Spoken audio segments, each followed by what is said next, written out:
Tiniyak naman ng COMELEC na wala silang planong ipakulong at parusahan ang mga gurong umatras para magsilbi bilang electoral boards sa katatapos sa barangay at SK elections. Pero nais nila itong imbestigahan.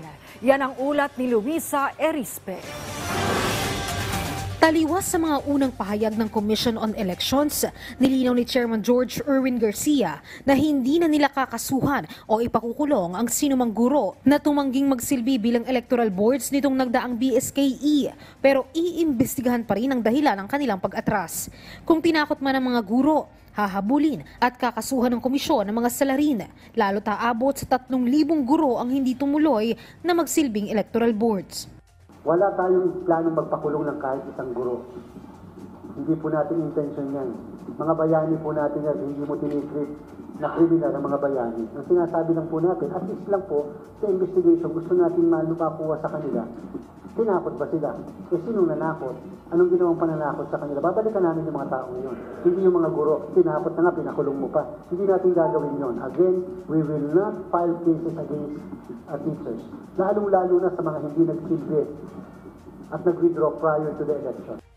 Sabi pa ng COMELEC, bayani ang turing nila sa mga guro. Kaya nga dinoble ngayong eleksyon ang honoraria na mula sa dating 5,000 hanggang 6,000 piso. Ngayon, nasa 9,000 hanggang 10,000 piso. Humingi lang ng pangunawa ang COMELEC kung hindi mapagbibigyan ang hiling nila na overtime pay. Posible kasi itong questionin ng Commission on Audit. Wala ring budget ang COMELEC para sa OT ng bawat isa dahil natapyasan din ang hiling nilang karagdagang budget sa DBM. Kahit gustong-gusto po ng COMELEC na magbigay ng mga karagdagan ng sahod o honoraria sa ating mga electoral board members, hindi po natin magagawa sapagkat wala naman po tayong budget, hindi tayo nabigyan ng budget. At kung meron man, meron po kasi na COA DBM circular na pinoprohibit yung pagbibigay ng overtime sa mga hindi naman empleyado ng ahensya. Ang magagawa lang ng COMELEC para sa mga guro sa mga susunod na eleksyon, gawin ng hanggang 10,000 piso ang kanilang honoraria at dagdag pang 2,000 pesos. Sa kabila naman ng pagtaas ng bilang ng kumpirmadong election-related incidents at ilang delay sa halalan sa BARM, sinabi ng COMELEC na masasabi pa ring modelo o blueprint ang botohan ngayong taon para sa mga susunod na eleksyon.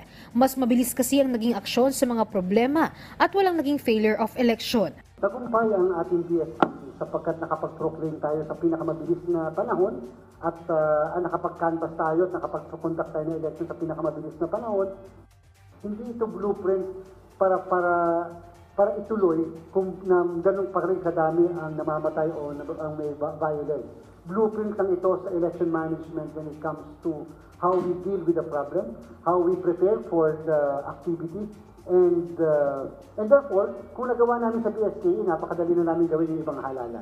Mabilis din ang bilangan at proklamasyon na opisyal nang natapos ngayong araw. Kahit sa mga nag-draw lots o toss coins sa Region 6, nakita rin ng COMELEC na malaking tulong din ang automated elections sa 3 malalaking barangay sa bansa. Matagumpay din ang mall voting na maaaring ipatupad sa mga susunod at nakita rin nilang maaaring isabatas ang early voting hours at gawing early voting law. Base naman sa inisyal na datos ng COMELEC, aabot sa 75.76% ang bumoto sa buong bansa para sa barangay elections. 76.08% naman sa sangguniang kabataan.